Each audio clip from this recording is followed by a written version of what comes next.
So vandag gaan ons kyk na liggend en bedrywend in verlede tyd.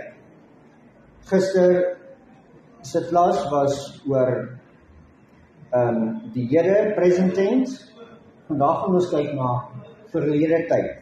So verlede tyd, die eerste ding wat ons moet onthou is, ons gebruik die woorde is deur in die plek van die werkwoord en nie word deur, soos gister sin. Dan, hierdie is dieselfde, die woorde wat net nie met ge begin nie, is nie hier van toepassing nie. Want jou sin het klaar ge aan die einde, omdat dit verlede tyd is. So, pa het die kar gewas, en omdat hierdie ge klaar daar is, hoef ons nie hierdie reël te gebruik nie. Pa het klaar die kar ge, of pa het die kar gewas. Nou goed, kom ons kyk hierso.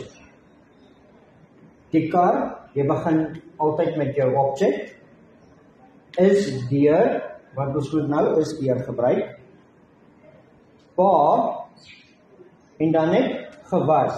So in die situasie waar ons verlede tyd het, we will have past tense. The only things that changes is here is in the place of the verb. Ons gebruik nie hierdie het nie. We do not use this het. It goes away completely. So die kar is deur pa gewas.